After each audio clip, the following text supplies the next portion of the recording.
La Sintergética y Manos son un solo proyecto.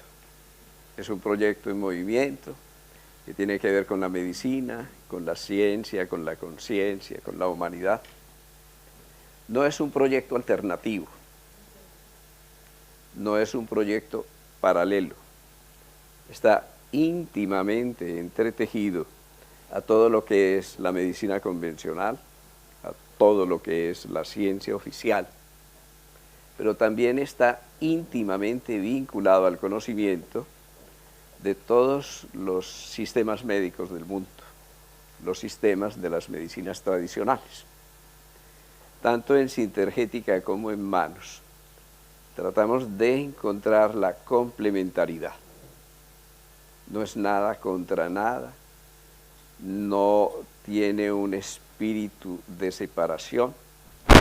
Lo único que nos ha movido en toda esta experiencia, que partió de la medicina convencional, todos nosotros los que hicimos Sintergética y la propusimos somos médicos convencionales, médicos occidentales, es encontrar en la práctica médica que no había dos orillas, que no había el mundo de los buenos y el mundo de los malos, el mundo de los duros y el mundo de los blandos, el mundo de los materialistas y el mundo de los idealistas, sino que esos dos mundos eran totalmente complementarios, que no teníamos que tomar partido ni por unos ni por otros, sino proponer un punto de encuentro, proponer un cauce en el que lo mejor de las medicinas del mundo, lo mejor de los avances de la ciencia, lo mejor de nuestro proceso de humanización, lo mejor de nuestras culturas, se pudiera amalgamar de una forma ordenada y sintética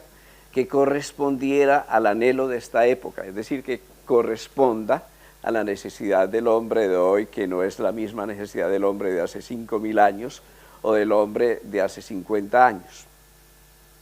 En ese sentido, fuimos recorriendo, y aventura maravillosa, desde las antiguas concepciones de los chinos, desde las antiguas concepciones de la Ayurveda, desde las más modernas concepciones de la homeopatía, de la biorresonancia, de la biocibernética, y nos encontramos una cosa maravillosa, y es que hay comunes denominadores. Entonces encontramos que yo te miro, y si te miro de muy cerca, pues veo tu piel, veo tus ojos, si me aproximo más, veo tus células, si me sigo aproximando, a lo mejor llegue hasta las partículas subatómicas, pero si me alejo un poquito, de pronto veo tus ojos y experimento tu sentimiento, tu sonrisa, tu humanidad. Si me alejo un poco más, ya estoy viendo más allá de las moléculas que también tú eres, tus moléculas, y estoy mirando tu familia, tu constelación familiar, tu patrón de relaciones humanas, tu comunidad. Y si miro un poquito más allá, miro la cultura en que estás cultivado, tu sistema de creencias que también te están determinando, tus programaciones, tus expectativas, tu sociedad. Pero si fuera un poquito más lejos, a lo mejor comprendería que ese que está aquí también tiene un futuro, también tiene un propósito en la vida, tiene un horizonte, y ese horizonte cuenta. Y si me remonto al pasado, también tiene una historia, y esa historia no es algo que ha pasado, sino que esa historia está inscrita en tu dolor, está inscrita en tu cuerpo, está inscrita en tus relaciones, está inscrita en la manera como se comportan tus neuronas, los circuitos neuronales, está inscrito en tus puntos de acupuntura, en la resistencia eléctrica de la piel. Pero si me remontara un poco más allá en el horizonte de la vida, encontraría que las cargas eléctricas de tu piel, la resistencia eléctrica de tu piel cambia cuando hay tormentas solares.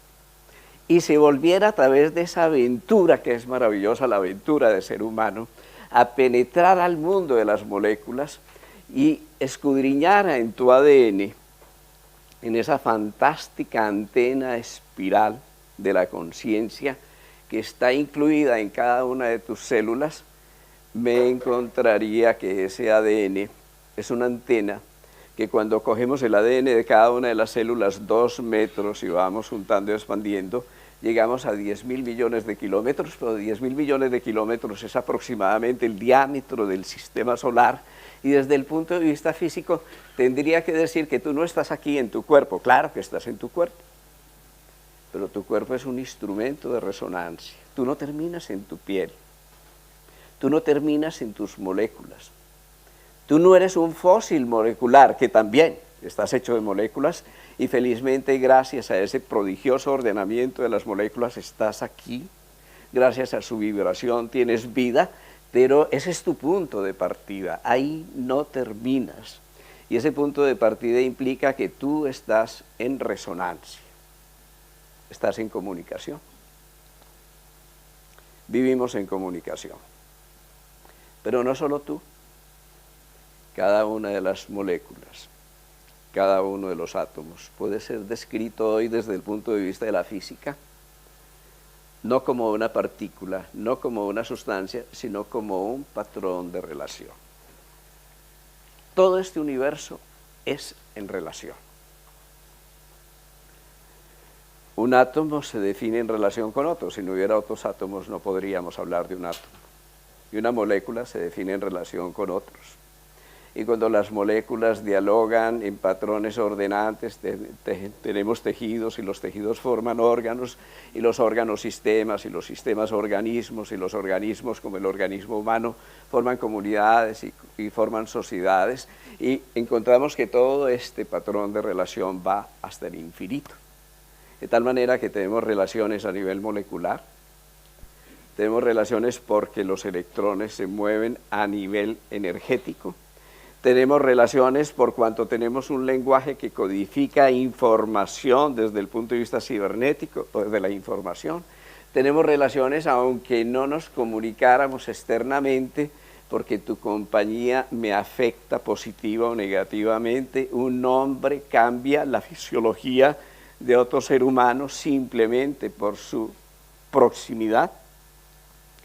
Tenemos relaciones porque estamos todos aquí aparentemente escuchando. Eso no es cierto. Estamos resonando, nos estamos comunicando. Aquí se produce una sinfonía.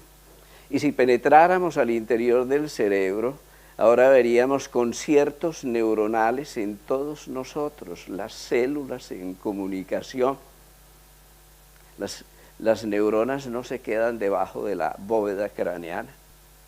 Las neuronas emiten frecuencias, son un sistema Wi-Fi de comunicación a distancia. Aunque tú no me dijeras nada, me lo estás diciendo todo con tu actitud, me lo estás diciendo todo con tu presencia, con tu conciencia.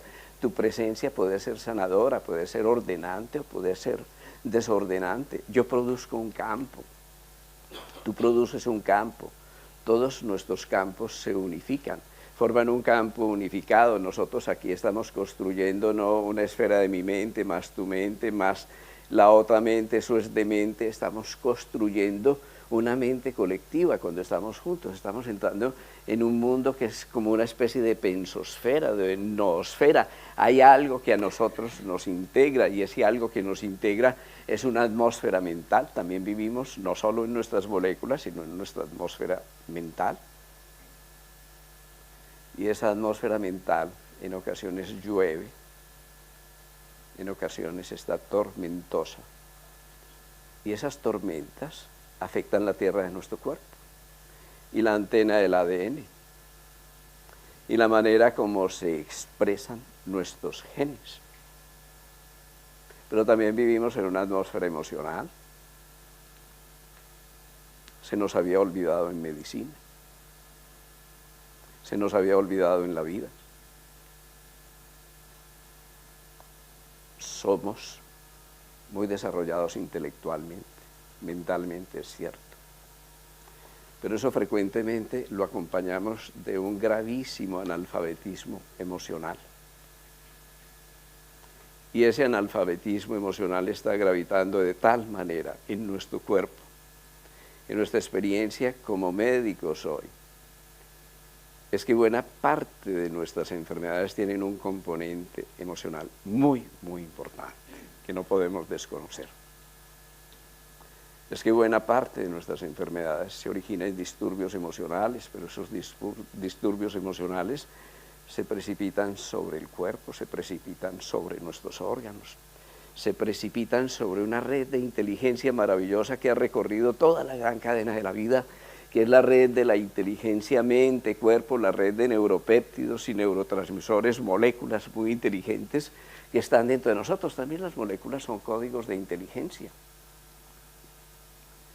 Y esos códigos de inteligencia están determinando que cuando yo estoy contento, no solo estoy contento en el corazón o en el cerebro, o el contento no es un estado de alegría por allá esotérico o etérica, no, ese contento está en mi sistema inmune, en mis sistemas de autorreconocimiento celular, ese contento está en mi circulación, ese contento está en mi fisiología, está en mis glándulas endocrinas.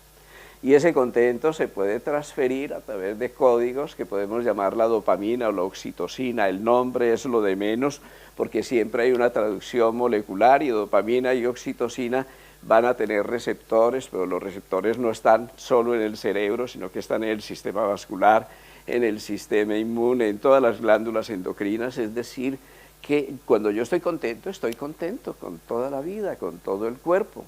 Y sin embargo, cuando estoy contento, no solo lo hago desde el cuerpo, sino que ese contento genera un campo magnético, un patrón de ordenamiento del campo magnético cardíaco, genera coherencia cardíaca, y esa coherencia cardíaca genera armonía en el entorno, en mis comunicaciones, de tal manera que mi alegría no solo toca a mis moléculas, sino que toca a mis hijos, de tal modo que cuando yo sonrío a mi hijo por la mañana, él se sonríe interiormente, luego a su profesor y su profesora, 100 niños y 100 niños a sus padres y a sus hermanos. Eso es un milagro, el milagro de la conciencia. Esa sonrisa se ha multiplicado hasta el infinito. Yo creo que nosotros tenemos otra manera de vivir en el mundo, en el día de hoy, desde la perspectiva científica, y eso es la sintergética.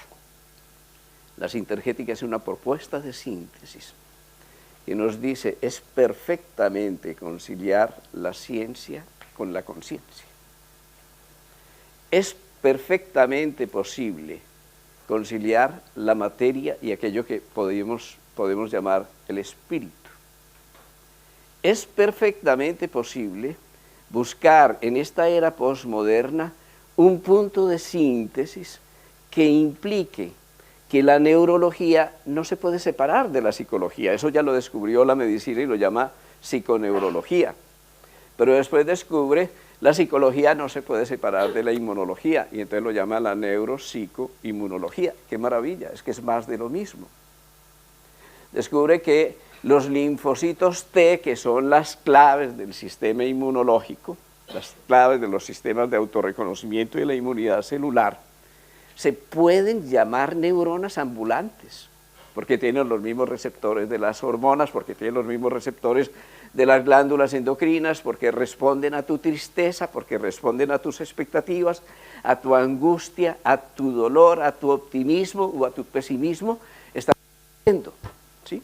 Y porque se relacionan con todos los otros sistemas, es decir, con el sistema endocrino, no solo con el sistema inmune, sino también con los neuropéptidos, que son la secreción del cerebro. Entonces estamos hablando de una célula que realmente es una neurona ambulante, y estamos hablando ya de un sistema de integración. Y si vemos un fibroblasto, una célula mucho más densa, que es la responsable de fabricar el tejido conectivo, es la célula más totipotencial. También vemos una célula inteligente y totipotencial que da un estímulo adecuado, se puede desdiferenciar para volver a diferenciar en tejidos maduros de otra índole que no corresponde a los fibroblastos.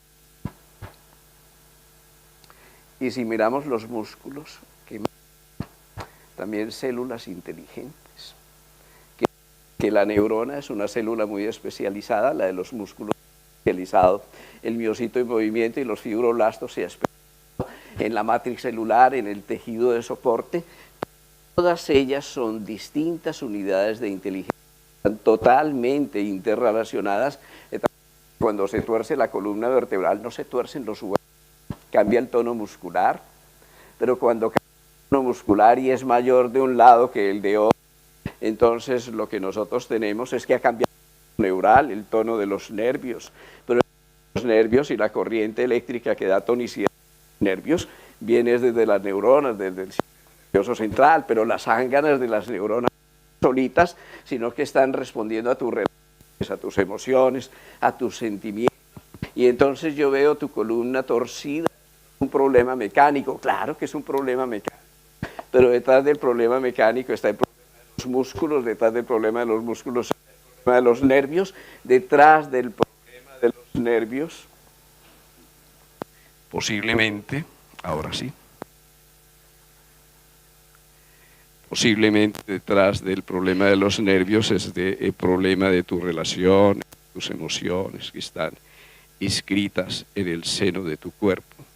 De tal manera que avanzamos y la medicina descubre que la endocrinología, la psicología, la neuroinmunología no se podían separar. Entonces ya viene una palabra muy compleja que es psico, neuro, inmuno, endocrinología. Pero otros se dan cuenta que eso no se puede separar del contexto, de la epigenética, del medio ambiente y del entorno. Entonces inventan una palabra más larga, psico, neuro, inmuno, endocrino, ecología.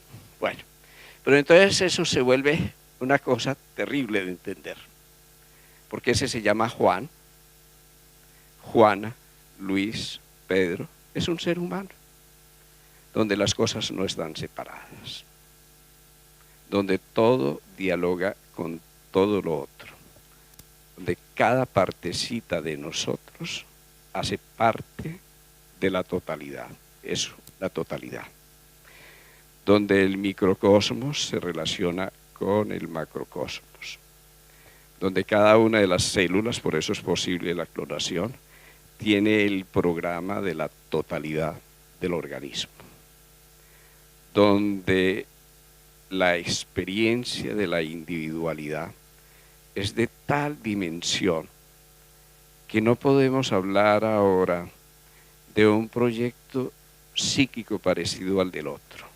Así como no tenemos dos huellas digitales iguales, no tenemos dos proyectos psíquicos idénticos. Nuestro carácter, nuestra personalidad, nuestra manera de relacionarnos con el mundo es absolutamente única. ¿Cómo podemos restaurar la unicidad, la individualidad de cada ser humano? De tal manera que aunque conozcamos que tú tengas una neumonía y la causa sea el neumococo, podamos reconocer que es que el que sufre neumonía también nos interesa. Y no hay dos personas iguales con neumonías, mejor dicho, no hay dos neumonías iguales porque no hay dos proyectos psíquicos o inmunes que sean absolutamente idénticos.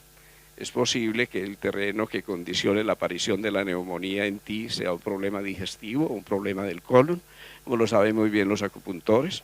Es posible que en el otro sea una profunda tristeza, es posible que en el otro sea una diátesis por un BK o una tuberculosis, es decir, que dentro de la neumonía o dentro de la bronquitis o en la colitis nosotros tenemos un terreno.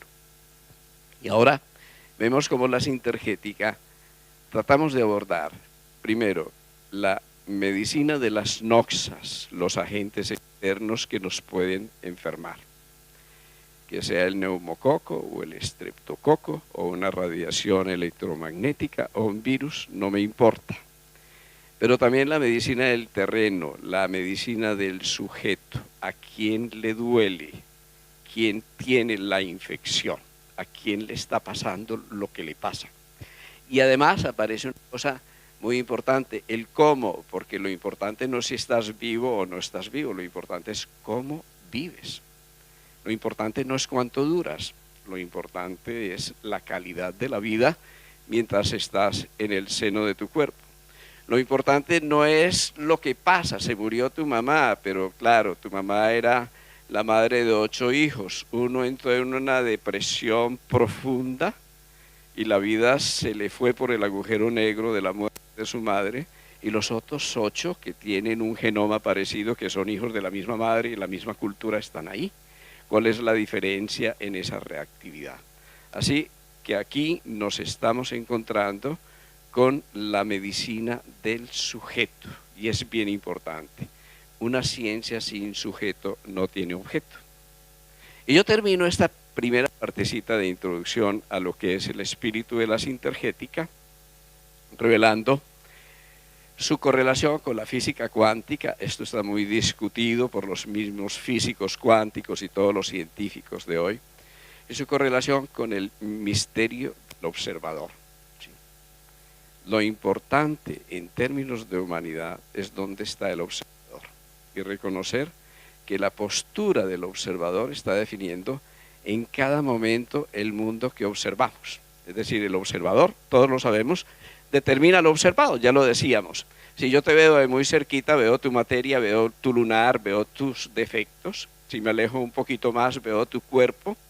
Si me alejo un poco más que tu cuerpo integral, voy a mirar tu sonrisa, el brillo de tu mirada, otras cosas, tus relaciones humanas.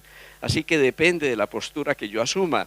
Si yo te veo desde el microscopio, pues te voy a describir como un universo molecular, y tengo razón, porque te estoy viendo desde allí, es una parte de ti. Pero si yo me alejo y asumo otra postura del observador, voy a cambiar el mundo que estoy observando. En medicina, si yo te veo desde el mundo de las moléculas, llego a una cosa maravillosa que es la biología molecular. Sin sus descubrimientos, a lo mejor no tendríamos vigencia como humanidad en este momento.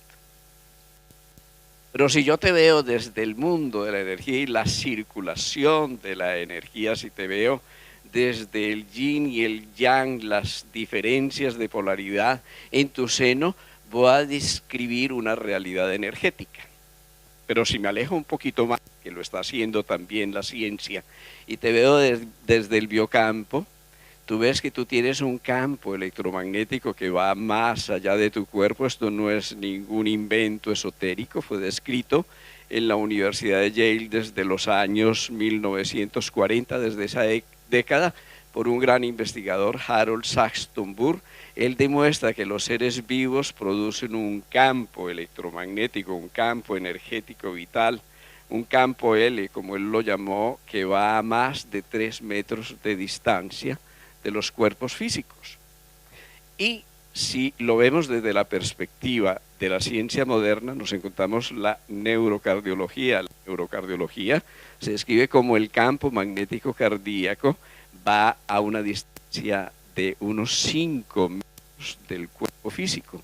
Pero no es el campo magnético cardíaco, sino que esas líneas del campo son portadoras de información. Quiere decir que tu información, aquello que tú eres, va mucho más allá de ti. Eso significa que tu información me envuelve, tus sentimientos, tus pensamientos, aquello que tú sientes, tu compañía, de todas maneras me esté afectando, aunque no tenga ninguna intención y aunque no me esté comunicando de una manera explícita. Así que hoy tenemos, más allá del cuerpo molecular, más allá de la energía que está circulando a través de los meridianos o los canales de acupuntura, que hoy se sabe desde el punto de vista científico que son realidades físicas. Eso no es ningún cuento chino. Ya sabemos que los puntos de acupuntura tienen una realidad histológica, una realidad eléctrica, una realidad fisiológica que se puede constatar, y que su estímulo libera moléculas especiales como las encefalinas o las endorfinas, que van a tener un efecto global sobre nuestra fisiología. Hoy sabemos, a raíz de los descubrimientos de la ciencia moderna, estamos consolidando todo lo que son las bases de la acupuntura, que hasta hace muy poco se tenía como algo no aceptado desde el punto de vista del paradigma científico. Bien, vamos al biocampo, pero más allá del biocampo nosotros tenemos otro campo de conciencia como otro cuerpo. Y ese cuerpo que va mucho más allá de nosotros, no solo que va más allá de nosotros, sino que se inscribe en nosotros, es el campo emocional. Ese campo emocional representa que las tormentas magnéticas, es decir, las tormentas emocionales, generan cortocircuitos en ti, cortocircuitos en el campo neuronal, en tu sistema límbico. Y ese cortocircuito establece dificultades en la comunicación entre el cerebro, el sistema inmune y todas las otras células, de tal manera que hoy ya estamos vinculando de una manera científica lo que es el efecto de las perturbaciones emocionales, de los grandes traumas emocionales no resueltos, no solo en el cerebro, sino a través del cerebro en todo ese sistema integrado psico, neuro, inmunoendocrino. Entonces ahí estamos reconociendo distintas posturas del observador. ¿Qué proponemos en la sintergética? Pues un observador inteligente que esté en capacidad de asumir la postura de quien observa las moléculas, porque también son importantes. ¿Por qué razón? Porque yo puedo tener una alteración energética o una alteración emocional a raíz de un trastorno molecular. Si me falta dopamina, me puedo deprimir.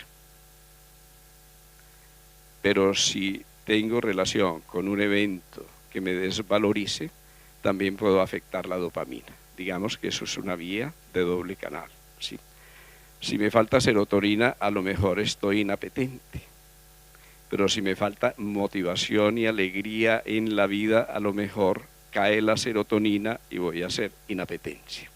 Recordemos que es una vía de doble dirección y en esa vía de doble dirección nosotros proponemos estar atentos a la molécula porque es muy importante y saber modular, y vamos a ver cómo a través de códigos de información, el mundo de la molécula. Estar atentos a la energía porque es muy importante. Todos nosotros experimentamos subjetivamente sensaciones de descarga energética. Además sabemos que hay cosas y hay relaciones, hay eventos que literalmente nos funden, nos descargan. Todos nosotros sabemos en sintergética que así como hay anemia, hay isquergia, es decir, que así como podemos perder sangre, podemos perder energía. La isquergia es como la isquemia, es decir, que no nos falta sangre, pero nos falta energía, y el resultado final es el mismo. A veces en las analíticas no tenemos nada, todo está absolutamente bien, menos uno, menos tú, menos el paciente. Y no nos lo explicamos porque es un trastorno que todavía no ha desencadenado una alteración molecular y es un trastorno que se está dando a nivel energético. Además, si nosotros reconociéramos los trastornos en su fase energética, pudiéramos perfectamente prevenir su precipitación como un desorden a nivel molecular. Nos encontramos una persona que tiene, por ejemplo, el accidente de un ser querido y una muerte súbita e inesperada. 20 años después esta persona está todavía sin energía, con una fibromialgia, con un síndrome de pánico, todas las analíticas son normales. Esta persona frecuentemente tiene una fuga de energía y esas fugas de energía se pueden reconocer, se pueden tratar por sistemas de bioresonancia y ese tratamiento puede cambiar dramáticamente la vida. Son miles de experiencias desde este tipo de enfoque en todo el mundo que nos demuestran que es perfectamente posible acceder a los sistemas de regulación de la energía en el organismo, porque la energía se puede parasitar, la energía se puede bloquear, puede haber inversión en el flujo de la energía, puede haber alteración en las cascadas de potencial, que son cascadas de electrones en el seno del organismo. Para que nosotros tengamos conciencia, hoy sabemos que el cerebro tiene que funcionar como un dipolo, es como si fuera un imán, en que hay una polaridad norte frontal y una polaridad sur occipital. Quiere decir que hay un eje eléctrico sagital por donde circulan electrones y si se pierde esa polaridad podemos enfermarnos. Pero esa enfermedad no solo es física, sino que podemos enfermarnos respecto de nuestras posibilidades de aprendizaje, de atención, de concentración. Podemos tener cortocircuitos también a nivel del sistema nervioso central que afectan esa circulación de la energía.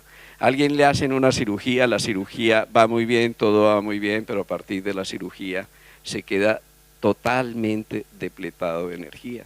Cuando lo analizamos, encontramos, midiéndolo eléctricamente, que esas cicatrices quirúrgicas pueden representar verdaderos cortocircuitos.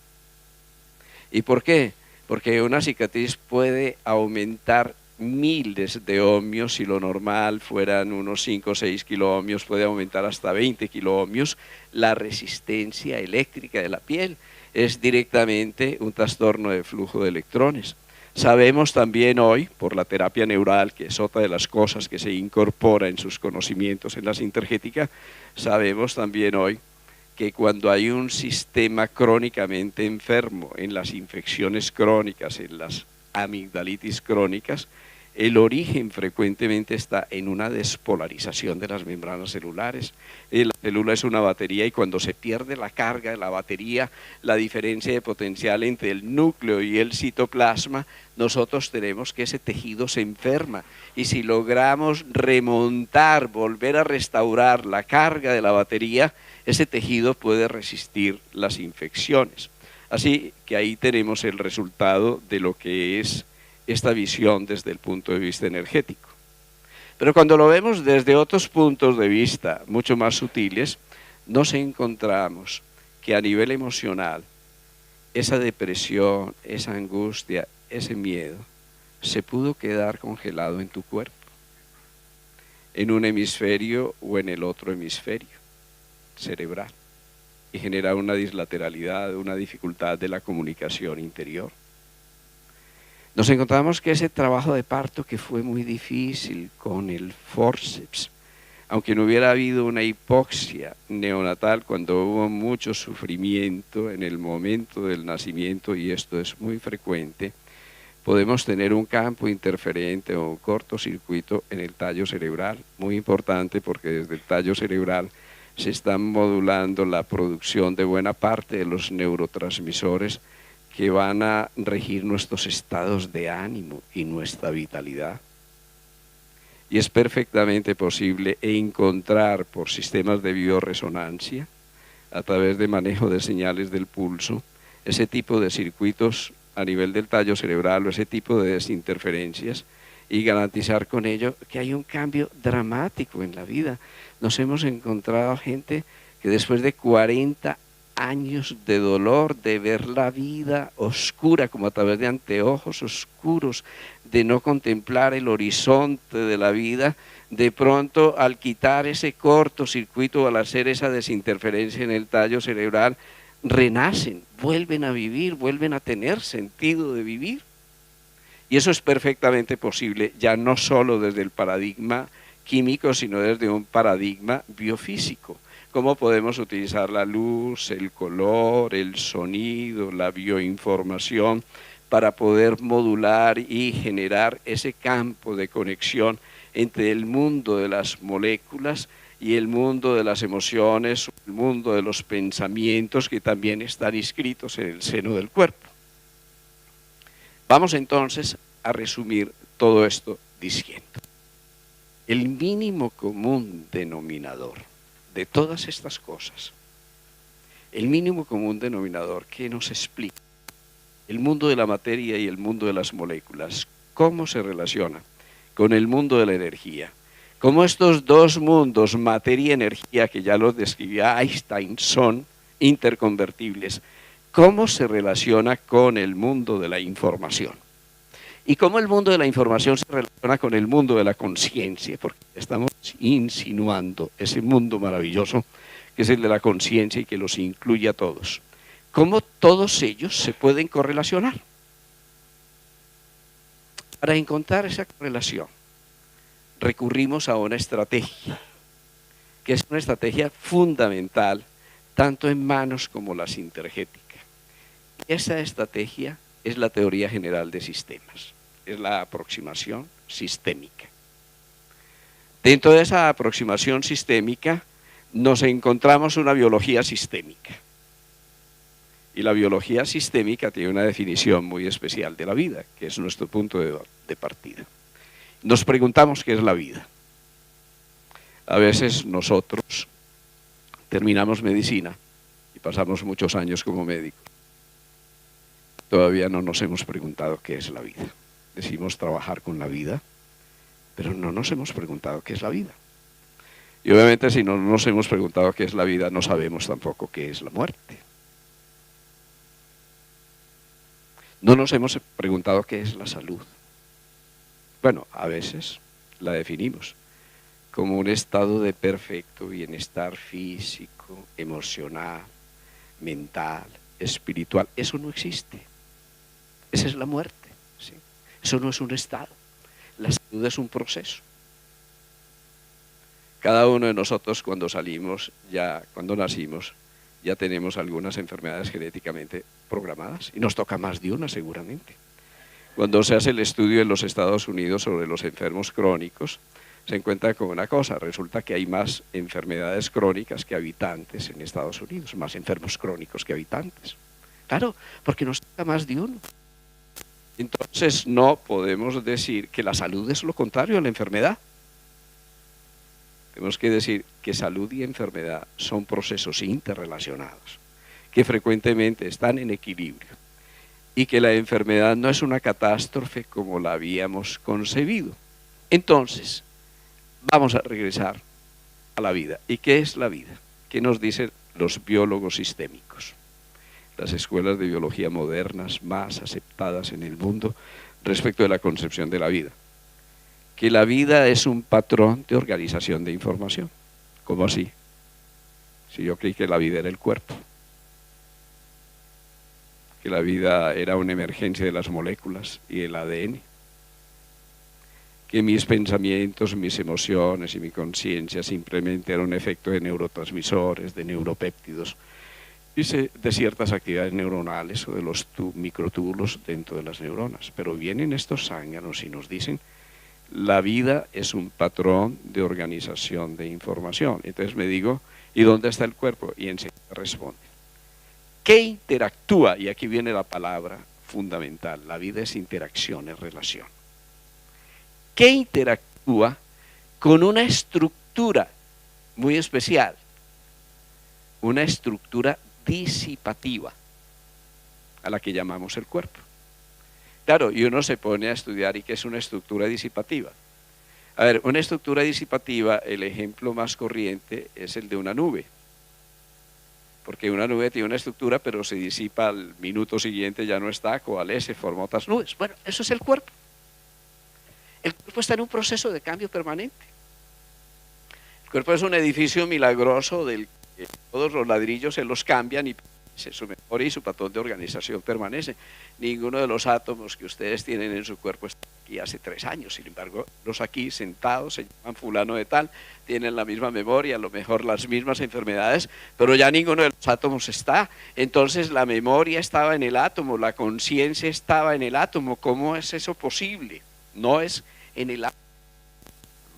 Mire que ya nos estamos refiriendo al campo de energía.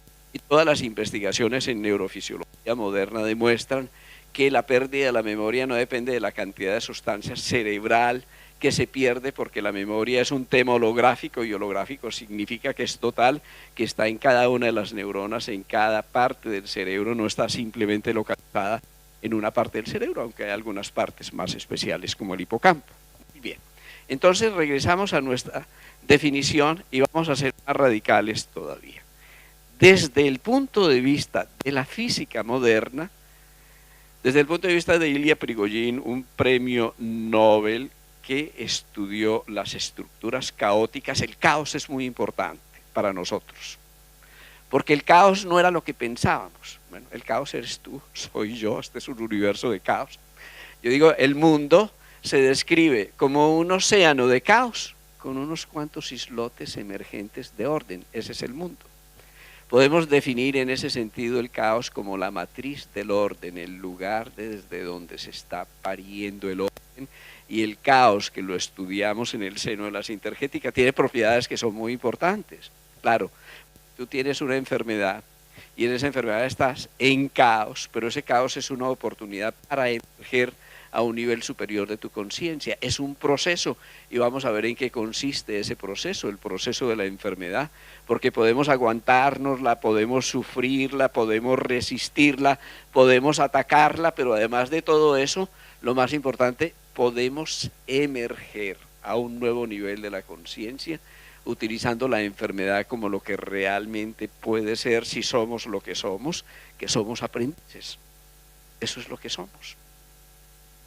¿Por qué? Porque la vida es una interacción entre un patrón de información, llámenlo arquetipos, llámenlo leyes, llámenlo como quieran, ¿sí? Un patrón de organización, llámenlo el inconsciente colectivo, llámenlo el mundo de las ideas. Hay una idea de ti, o hay una serie de ideas que se va precipitando. Ese patrón de organización de información se precipita sobre la estructura disipativa del cuerpo, generando una cosa maravillosa, una cascada.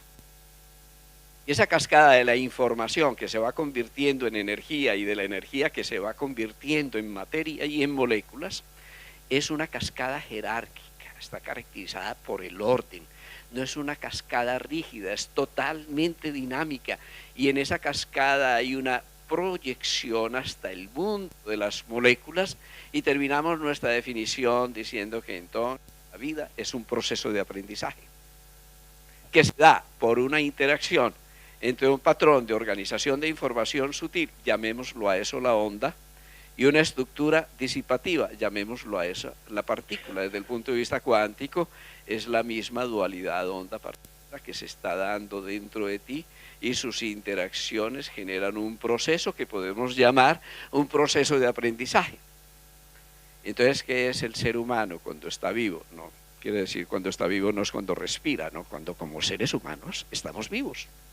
Estamos conscientes, cuando comprendemos, cuando reflexionamos, cuando tenemos conciencia de nosotros.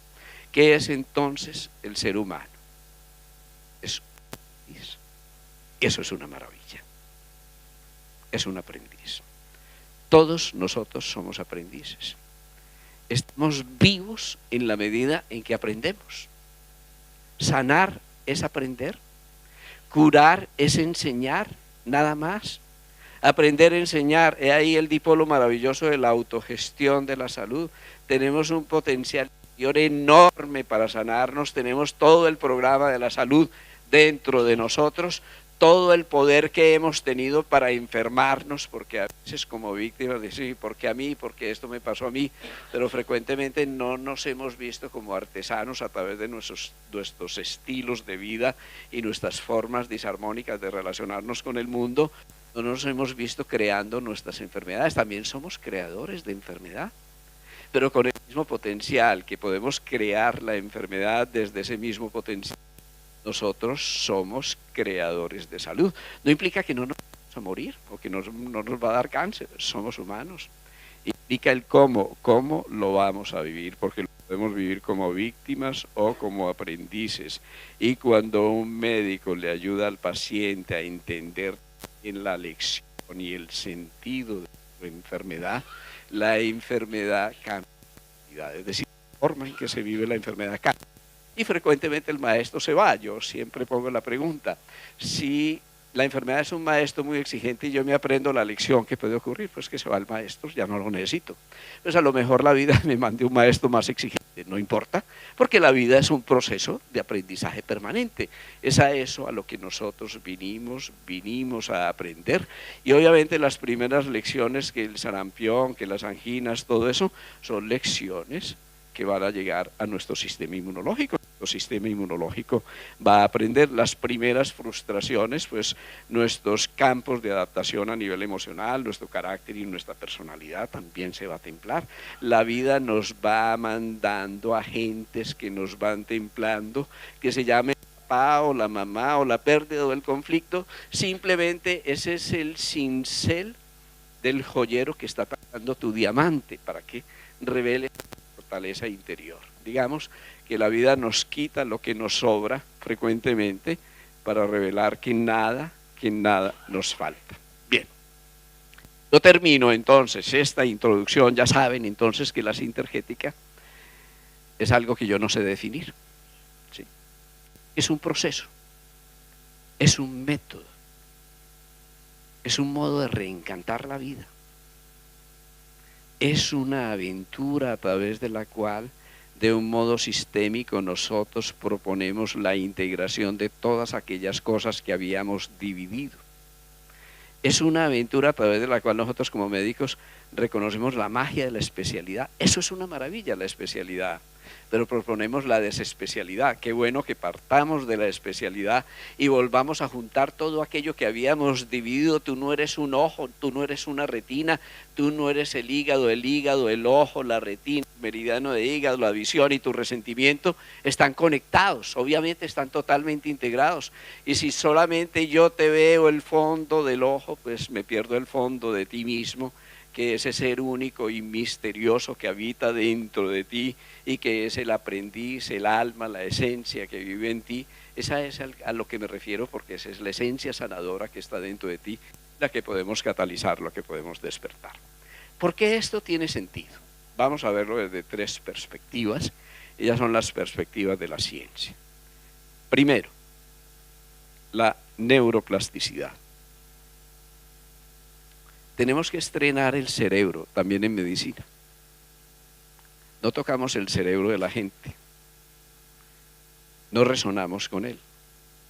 Afortunadamente, hoy sabemos, a través de todas las investigaciones en resonancias magnéticas cerebrales, las técnicas no invasivas, que son las resonancias magnéticas cerebrales funcionales. Hoy sabemos mucho de la función del cerebro en vivo y en directo. ¿Y qué hemos aprendido? Primero, que existen grupos neuronales maravillosos, que se llaman los grupos neuronales de las neuronas en espejo.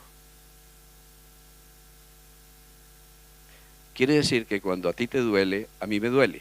Aunque me haga el bobo, a mí de todas maneras me duele, a mi cerebro le duele. Las mismas neuronas que disparan en ti cuando tienes el dolor, si yo te miro, se conmueven. Es decir, que hay algo y ni siquiera de razón, sino a nivel cerebral que te está conmoviendo.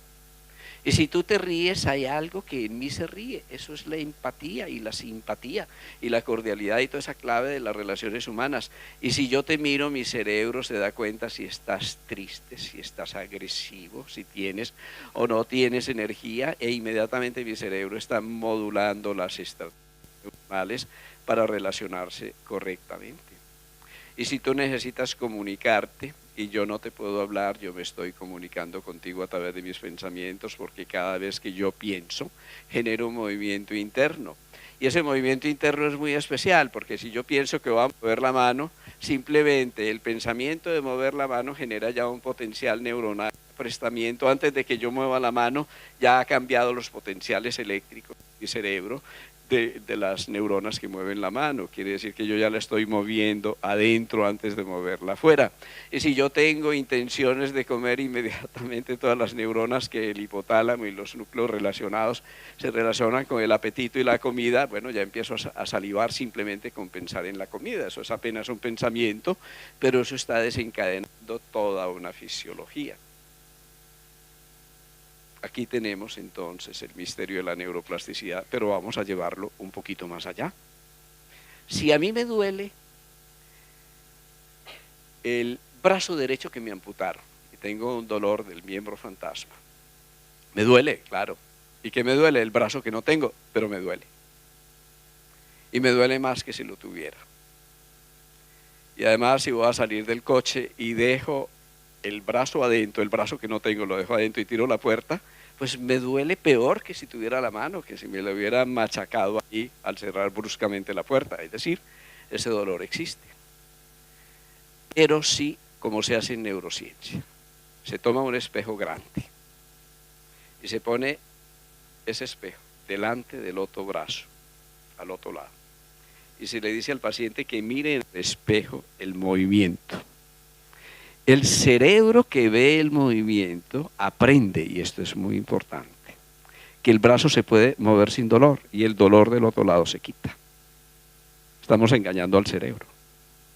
Es decir, aquí es bien importante. Muchas de las cosas que nos pasan son programas o ideas o imágenes o creencias que están profundamente anclados en los circuitos neuronales, ¿sí? Es la manera como vemos el mundo lo que está determinando ese dolor, no es el mundo como tal, ¿sí? Es lo que el cerebro cree. El cerebro, después del trauma, cree que ese dolor, si fueras a mover el brazo, sería... Pero si tú con un espejo, imagen en espejo, le muestras que ese brazo se mueve porque le estás mostrando una imagen en espejo desde el otro lado, él cree que el brazo se puede mover sin dolor, entonces le da permiso de que se mueva. Bueno, esa es una pequeña experiencia de lo que llamamos neuroplasticidad, pero así como es con el miembro fantasma, nosotros sabemos que tenemos fantasmas, muchos códigos de creencias, muchas ilusiones que no corresponden a la realidad, pero aunque no corresponden a la realidad, están en nuestros programas y están generando nuestra fisiología alterada o nuestra patología. Pero si vamos más allá con la neuroplasticidad, nos encontramos cosas maravillosas y con el cerebro. Primero, eso de que las neuronas se van acabando y se van muriendo hasta hace muy pocos años. Ahora, verdad, en neurología hoy es un cuento chino. Una persona de 70 años, cuando analizamos su tejido neuronal, si no tiene ninguna enfermedad, puede tener exactamente las mismas neuronas que tenía a los 5 años. ¿Por qué razón? Porque las neuronas están produciendo permanentemente. 15, 20, 30 mil al día, no se preocupen por las que pierden, que están reemplazando. Pero eso no solo ocurre a nivel neuronal, sino que miles de millones de células están muriendo a través de un proceso de muerte celular programada para que muchas otras puedan ocupar el espacio de esas que se están muriendo. Entonces ahí tenemos la neuroplasticidad y podemos aprovechar la neuroplasticidad. La neuroplasticidad es que una persona con que tiene totalmente destruido su sistema vestibular y los receptores centrales del sistema vestibular, se puede entrenar para que otros grupos neuronales asuman el programa del sistema vestibular y se le quite el vértigo. Cuando se hacen estudios, esto se realizó en la ONCE aquí en España para maestros que van a enseñar a ciegos, pues obviamente ellos tienen que pasar por ese proceso. Entonces los vendan, los ponen en un cuarto oscuro y se mide a través de potenciales evocados lo que está sucediendo en su cerebro. Obviamente cuando tocan, la corteza que corresponde al tacto va a generar una actividad eléctrica. Sin embargo, en muy poco tiempo, en unas cuantas horas, se dan cuenta que cuando tocan, no solo son las neuronas que corresponden al tacto, sino las neuronas que corresponden a la corteza visual, que no están de ninguna manera vinculadas al sentido del tacto. Eso que nos prueba, como muchos otros experimentos, que la neurona es totipotencial, que ella se especializó en una función, pero cuando tiene por razones adaptativas que asumir otras funciones, pues lo hace. ¿Y eso qué implica desde el punto de vista médico, desde el punto de vista científico y desde el punto de vista de esperanza para la gente? Que las personas que tienen paresias o parálisis por accidentes cerebrovasculares o por destrucción del campo neuronal durante muchos años todavía tienen esperanza. Es decir, que es perfectamente posible, eso es neuroaprendizaje, eso es neuroplasticidad, enseñar a otros grupos neuronales por distintos sistemas a asumir la función de las neuronas que se perdieron. Bien, ahí tenemos ese primer capítulo que es la neuroplasticidad. ¿Por qué insistimos nosotros en esto? Porque desde la sintergética, y hoy lo sabemos, ninguna enfermedad crónica está solo en la periferia del cuerpo. Todas las enfermedades crónicas, para hacerlo y para mantenerse, tienen que haber desarrollado un programa a nivel del sistema nervioso central. Nosotros lo llamamos la corticalización.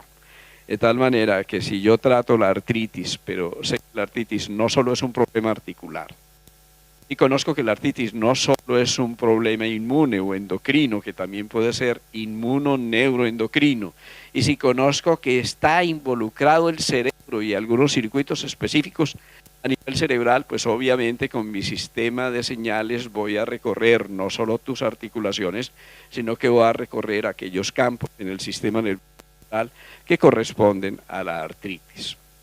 Pero si yo hago la historia clínica y sé que la artritis te empezó después de un gran accidente en que perdiste tu familia, yo sé que ese accidente en que perdiste tu familia es lo que desestructuró el sistema inmunológico, el sistema de autorreconocimiento y su órgano de choques a nivel articular.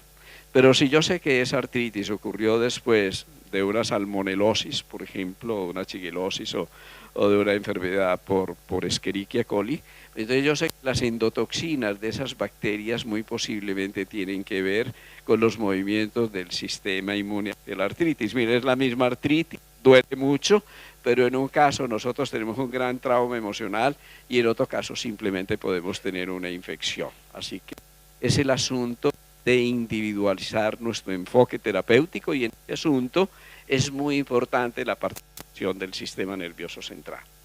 Tenemos un segundo gran avance en la ciencia, y es la neurocardiología. Esto sí que es impresionante. Para nosotros es vital, siempre, siempre, en todos los pacientes, intervenir sobre el corazón. Obviamente, no vayan a creer que vamos a hacer una cirugía extracorpórea, sino es estudiar los patrones de resonancia a nivel del corazón. Porque el corazón no es lo que creíamos. El corazón no es una bomba. El corazón es un prodigioso cerebro, procesador de información, especialmente de tipo emocional.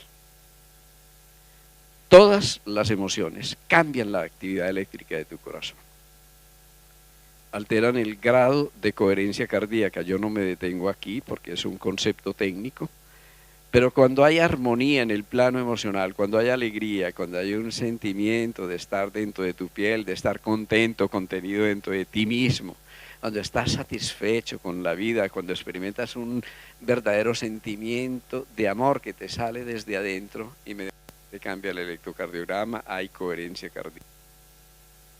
Pero cuando hay coherencia cardíaca, no solo hay coherencia en el corazón, sino que hay coherencia en el cerebro, en el tallo cerebral. Hay una relación entre el corazón y su representación que está a nivel del cuarto ventrículo del tallo cerebral. Y cuando hay coherencia cardíaca, hay armonía o hay coherencia y hay armonización de los potenciales eléctricos a nivel de la amígdala y del hipocampo, que no es sino nada más ni nada menos que tu cerebro emocional. Entonces el corazón ordena el cerebro, el corazón ordena la mente, el corazón registra tus emociones. Cuando te ordenas emocionalmente, estás ordenando todos tus ritmos fisiológicos, muy simple, porque es que si se ordena la actividad eléctrica a nivel del tallo cerebral, ¿qué hay en el tallo cerebral? La clave de todos los biorritmos, el ritmo respiratorio, el ritmo cardíaco, el ritmo del peristaltismo. Buena parte de los ritmos metabólicos están determinados por unas sustancias inteligentes, neuropéptidos, que están allí secretándose rítmicamente a nivel del tallo. Entonces, mire qué propuesta tan sencilla, ¿sí? Ordenas tu corazón, ordenas tus sentimientos, ordenas los ritmos de tu cuerpo. Y si ordenas los ritmos de tu cuerpo, ordenas tu salud.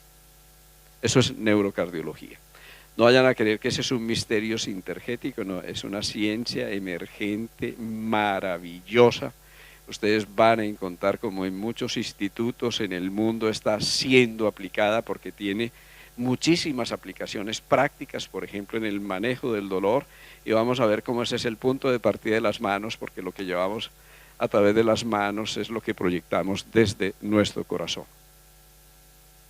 ¿Qué ocurre entonces cuando el corazón se está ordenando de esa manera, de ese modo? ¿Sí? Primero, que hay un sentimiento de aceptación. Claro, el problema de la enfermedad muchas veces es que no la aceptamos. Y cuando no aceptamos la enfermedad, la negamos, huimos de ella o luchamos contra ella. Entonces no podemos aprender la lección. Si nosotros aceptamos la enfermedad, no como una resignación de víctima, sino con la claridad de quien encuentra un sentido a su enfermedad y trata de corregir en su vida aquello que lo ha podido desencadenar, empezamos a generar una solución. Yo me digo que lo que empeora las enfermedades frecuentemente es nuestra resistencia a ellas, es como echarle más leña al incendio. Pero si nosotros no las resistimos, no huimos, afrontamos con madurez, con comprensión, con aceptación, con amor, entonces vamos a tener un mejor pronóstico. Buena parte de las enfermedades tienen tres aspectos fundamentales. Primero, una alteración de los sistemas de control del estrés. El estrés es la madre de todas las enfermedades. Digamos, ahí está el condicionamiento máximo, el mínimo común denominador de todas las enfermedades es el estrés físico o psíquico. En segundo lugar, cuando hay estrés por la liberación de cortisol y otras sustancias, se altera el sistema inmunológico. Ese es el otro común denominador.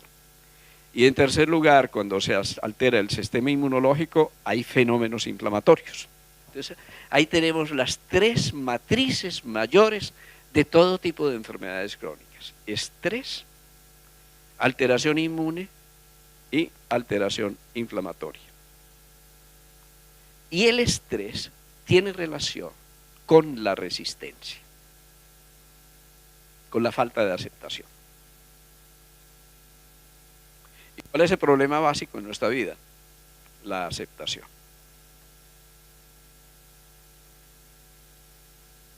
Cuando nos aceptamos, entramos en presente, entramos en el punto de equilibrio.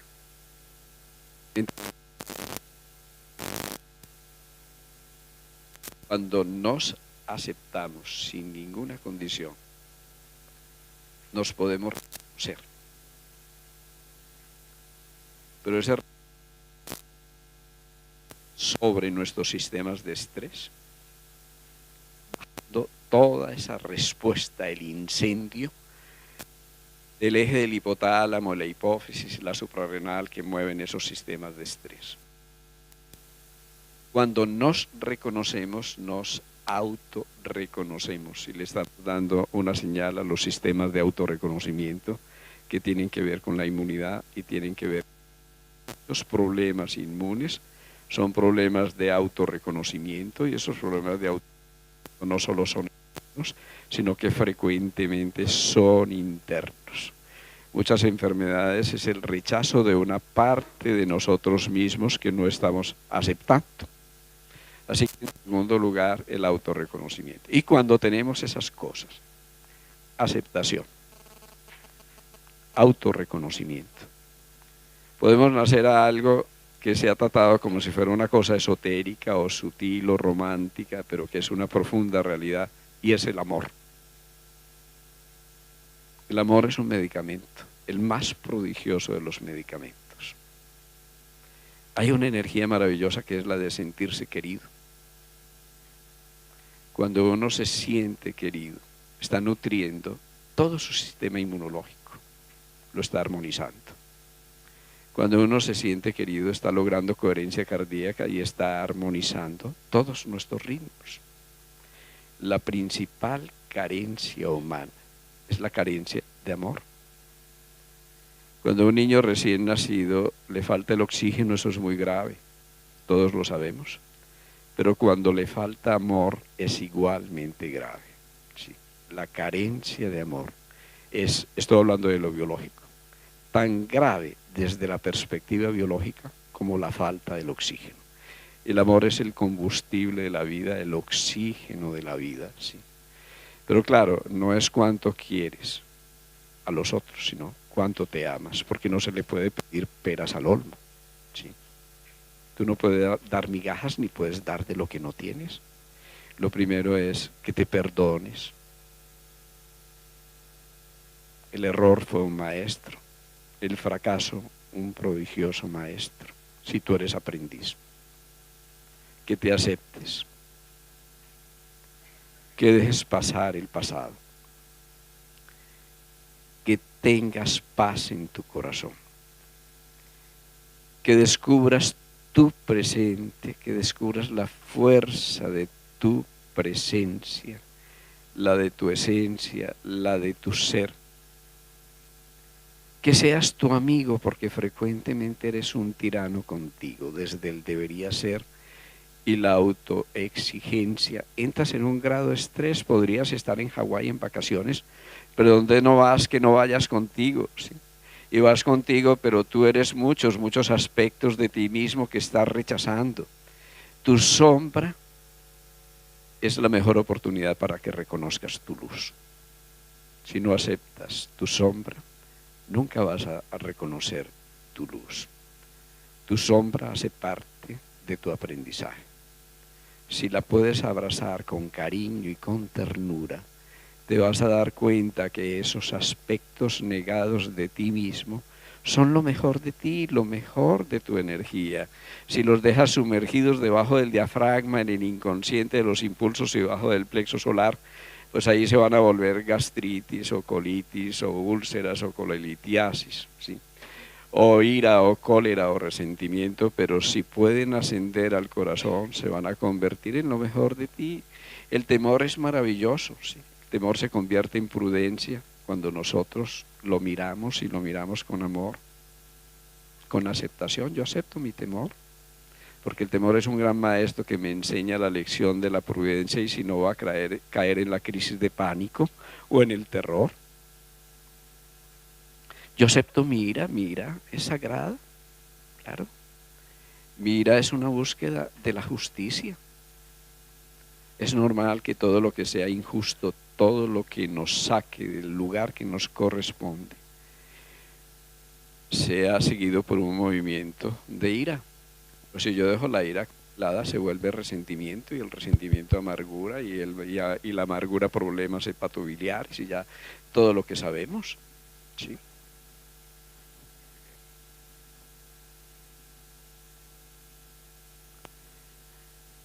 Y si yo acepto mi tristeza, qué maravilla. ¿Con este se oye peor? Ah, bueno, es que hay que ponerlo intraesofágico, sí. Sí. Sí, hay que aproximarlo mucho. ¿Oyen? No, no oyen, no, aquí no. Sí, no, préstamelo. Sí. Muy bien, eso. ¿Y si yo acepto mi tristeza? ¿Quién dijo que tenía que combatir la tristeza? La tristeza me lleva dentro de mí, es un movimiento prodigioso de interiorización. Y al interior de ese movimiento, cuando yo encuentro el océano profundo y sereno de mi propio fondo, descubro la serenidad. La tristeza es la madre de la serenidad. Y si yo acepto mis obsesiones y mis compulsiones, mire, todos somos obsesivos compulsivos, en un grado o en otro, más o menos perfeccionistas. Pero claro, con la materia prima de la obsesión se construye algo sagrado y maravilloso que es la consagración. En conclusión, no hay emociones negativas. Emociones negativas son emociones reprimidas, maltratadas, negadas, escondidas, que se vuelven impulsos que luego nos dominan y nos poseen. En conclusión, Eros no está separado de Logos. El mundo de los impulsos no está separado del mundo del sentido. Nosotros necesitamos ese colorido, la carne, la sangre, la fuerza de la pasión de nuestras emociones para ascender en este instrumento humano a través del corazón a una emoción maravillosa que es la emoción de la alegría. La alegría es la emoción del corazón. Y claro, la alegría es un alquimista. Un alquimista porque tú estás triste y mete un poquito de alegría, ríete de ti mismo en tu tristeza. Un poquito de alegría, de sentido del humor en tu temor. Mira el ridículo que estás haciendo y ríete de ti mismo, ¿sí? Un poquito de alegría en tu ira, y eso es como el agridulce, que es maravilloso, ¿no? Cuando te revuelves una cosa y otra haces alquimia, la alegría es la gran alquimista de las emociones, y la alegría es la emoción clave del corazón, y la alegría se cultiva de una manera muy sencilla. Mire que son cosas muy prácticas. Estamos hablando de coherencia cardíaca, de neuroplasticidad, de la relación de neurocardiología, cómo el corazón está dirigiendo buena parte de los aspectos de nuestro cerebro, pero mire cómo lo podemos hacer, que es lo que pretende la Sintergética del movimiento hacia la autogestión en salud desde la vida cotidiana. ¿Sí? Primero, levántate con el pie derecho. No te levantes con el pie izquierdo, porque entonces todo el día te va a ir mal. ¿Y eso en qué consiste? Gratitud. Que tu primer pensamiento sea de gratitud, porque la gratitud es la tierra donde germina la alegría. Entonces, abres los ojos y agradeces. La respiración, el sol, la lluvia, las estaciones, tu madre, la camita fresca mientras hay tantos millones en el mundo que no tienen un hogar, no tienen una casa, no tienen cobijo, no tienen soporte. El primer abrazo, siempre agradecer. Agradece el dolor, que es un revelador del amor, agradece la sombra, que es un revelador de la luz, agradece las dificultades que están templando tu instrumento para que puedas dar la mejor nota en la vida y te pueden fortalecer cuando tu técnica en la vida para vivir es la gratitud. En tu corazón hay alegría. Y cuando en tu corazón hay alegría, surge una cosa maravillosa. Es la economía energética. La cuestión de la salud es una cuestión de economía energética. Y economía energética es el máximo rendimiento con el mínimo desgaste. Así lo podemos formular. Y cuando hay economía energética, cuando hay gratuidad, miren que esto está relacionado. Gratitud, alegría, gratuidad. La alegría es un sentimiento de levedad que eleva cuando uno realmente está contento, no está disperso, está contenido en uno, ¿sí?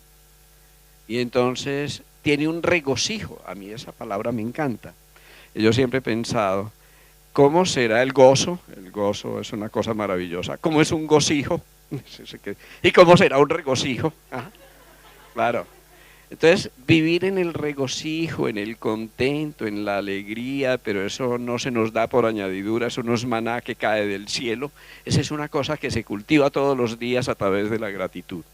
Y claro, tú quieres avanzar más y experimentar un estado cósmico de samadhi, de meditación y de conexión, pues si no estás conectado contigo a través de la humildad y la sencillez y la inocencia de la alegría, no te vas a conectar ni con tu marido, ni con el mundo, ni con el cosmos, ni con el centro de la galaxia. Dejémonos de cuentos chinos, el trabajo está al interior y ese el trabajo es rescatar la inocencia, la fluidez, la flexibilidad, la creatividad de la alegría, porque la alegría produce un estado de gracia, y un estado de gracia es un estado de samadhi, nada más. El samadhi está ahí, no en la estratosfera, está en tu corazón, porque ese samadhi es un estado de plena actividad. ¿Y por qué experimentas un estado de gracia? Porque estás en comunión, es eso. No porque sacas la lengua para comulgar, sino porque que también, sí. Pero que estás en comunión interior, estás en comunión contigo, con los otros, porque en ese momento descubres un misterio sagrado y es el Big Bang. Uno cree que el Big Bang es algo que ocurrió hace 13 o 15 millones de años, no. Está ocurriendo segundo a segundo en tu propio corazón, en presente, en cada segundo de sístole y diástole, de nacimiento y muerte, de presencia, de eternidad. En ese instante mágico ocurre la alegría. El médico no es para que echemos los médicos, ellos son necesarios. Yo a veces me digo que yo soy un mal necesario en algunas ocasiones, sí, pero que lo importante sería el paciente, que él recuperara su poder, sí. ¿Qué ocurre con los supervivientes extraordinarios? Que son miles en el mundo que han sido estudiados. ¿Cuáles son los mínimos comunes denominadores? Primero, un acto de humildad sublime. Un reconocimiento de que sí estamos enfermos, de que tenemos un problema y que necesitamos ayuda. Que solos no podemos obtener la solución. Eso necesita mucha humildad, porque frecuentemente lo que ocurre frente a la enfermedad, la primera estrategia adaptativa es la negación. En segundo lugar, un reconocimiento de que la enfermedad no es una cosa que me cayó en paracaídas súbitamente, sino que tiene que ver con la forma como yo he gestionado la vida. Y la enfermedad es una pregunta muy contundente y es, ¿qué estás haciendo con la vida? Con tus ritmos, con tus relaciones, con tu alimentación. con tu economía. En tercer lugar, que así como nosotros hemos podido gestionar la vida hacia la enfermedad, tenemos el enorme poder de gestionar la vida hacia la salud, aprendiendo aquellas cosas en nuestros hábitos, en nuestras relaciones que nos pueden llevar a la salud. No solo desde el punto de vista nutricional, sino todo lo que nos nutre: el aire, la respiración, el pensamiento, las emociones, las relaciones, el perdón. Todas esas cosas pueden hacer parte de esa fase de regresión, porque ya sabemos desde el punto de vista físico que el caos es reversible. Muchos pacientes con cáncer o con enfermedades terminales nos están diciendo que aún las enfermedades crónicas pueden ser reversibles. Si nosotros en el vórtice del caos ponemos el germen ordenante, el atractor caótico o germen ordenante, es decir, la información correcta para que el caos regrese a un nuevo nivel de orden, para que sea lo que es la matriz del orden. Pero en último lugar, a lo que me refería con la presencia, la alegría, la gracia, la gratuidad y el presente, en último lugar, es que descubre el no tiempo. El no tiempo, un tiempo interior, un tiempo profundo, un tiempo que no es el de las horas, los minutos o los segundos. Descubren el instante y en ese instante tienen estados de conciencia que los conectan profundamente a una esencia que va más allá del espacio y del tiempo. Y experimentan el poder de esa esencia desde la cual se pueden sanar. Esa esencia se experimenta como una presencia, pero no es una presencia externa. Esa presencia es uno mismo desvestido de la forma, de la enfermedad y de la apariencia. Esa quinta esencia, ya no es la esencia de la materia, que son 4, esa quinta esencia que simbólicamente en muchas culturas es el alma, podemos llamarla como queramos, el alma o la conciencia, pero de todas maneras es ese ser en el que nada puedes perder, ese ser que está antes de la vida, que continúa después de la vida, esa gran corriente de conciencia que hay dentro de ti, pero ya no como una teoría, sino como una vivencia de la presencia. Y la última recomendación antes de entrar al capítulo de manos, que es muy bonito, la última recomendación desde el punto de vista práctico: ¿cómo lo cultivamos? Además de cultivar la gratitud todos los días, además de observar nuestras emociones y no luchar contra ellas porque no son negativas, sino ayudarles en su transmutación y en su ascenso, para que el miedo sea prudencia, para que la alegría sea para que la ira sea autoafirmación, para que la tristeza sea serenidad, para que la obsesión sea consagración a la causa de la vida, y para que podamos cultivar y vivir con alegría y gratitud todos los días. Además de eso, ¿qué podemos proponer? Una cosa muy sencilla: vivir de corazón. Es muy sencillo. ¿Eso qué quiere decir? Que cuando yo hablo, lo haga de corazón. No desde la garganta, no desde la memoria, no desde el recuerdo, no desde el debería ser, no desde el pasado, no desde el futuro, no desde la programación, no desde la expectativa, desde el presente, desde el centro, de corazón. Que si yo pongo las manos, sea de corazón. Que si yo te miro, pueda proyectar mi corazón a los ojos. Que si yo te escucho, no te oiga desde los oídos para entenderte, sino que te escuche desde el corazón para comprenderte. Es muy sencillo, es una práctica muy sencilla. Díganse todos los días de todo corazón: esto que yo hago, esto que yo pienso, esto que yo digo, lo pienso o lo hago de todo corazón. Porque cuando es de todo corazón hay coherencia. y cuando hay coherencia hay salud. ¿Y qué es salud? Integridad, cuando yo estoy conmigo, es decir, cuando mi campo emocional, mi campo mental, mi campo físico, no son como una burundanga, como esos coches que les suena a todos porque la carrocería va para un lado, el motor para otro, el chofer para otro, sino que estamos perfectamente alineados. Eso es alineación, eso es coherencia, y esa coherencia surge siempre desde el centro. Esa es la lección máxima de la neurocardiología. Y la segunda recomendación, respira. Claro, a uno se le olvida respirar. No cree que respira, pero no respira. Varias veces al día, porque van a inducir una buena respuesta de relajación. Se dicen que mi respiración sea, o mi respiración es, 1, lenta. 2, profunda, para que se mueva el diafragma, para que haya una buena oxigenación. 3, rítmica. Cuando la respiración es rítmica, se mejora el ritmo cardíaco y todos los ritmos del cuerpo.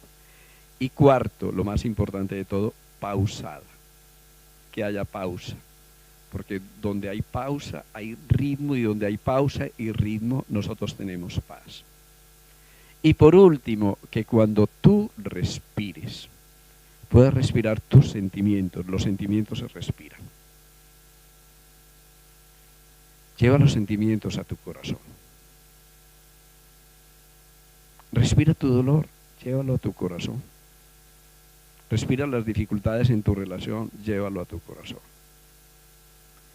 Experimenta en la pausa inspiratoria el sentimiento que surge del corazón, y luego expiras como si proyectaras ese sentimiento transformado por el amor de tu corazón al mundo. Mira a tu hijo con el que tienes una dificultad, respira esa dificultad, lleva la imagen de tu hijo a tu corazón. Envuélvelo con lo mejor de tu corazón, con tu dulzura, con tu ternura, con ese sentimiento, y luego expira y envíale esa energía a tu hijo. Eso tiene un efecto transformador en la relación humana. Entonces, miren, el corazón y la respiración. Cuando conjugamos esos que son los 2 ritmos mayores del cuerpo, nosotros estamos ayudando a restaurar la armonía rítmica en el seno del organismo. Pero todo eso tiene dificultades, y tiene dificultades porque hemos tenido traumas, porque eso se han vuelto programas celulares, porque se han vuelto creencias, pero todas las creencias se vuelven hábitos de vida, porque son imágenes negativas que están en el inconsciente, que frecuentemente no sabemos de dónde vienen, porque a veces ni siquiera son nuestras. Yo lo veo aquí en España con mucha frecuencia.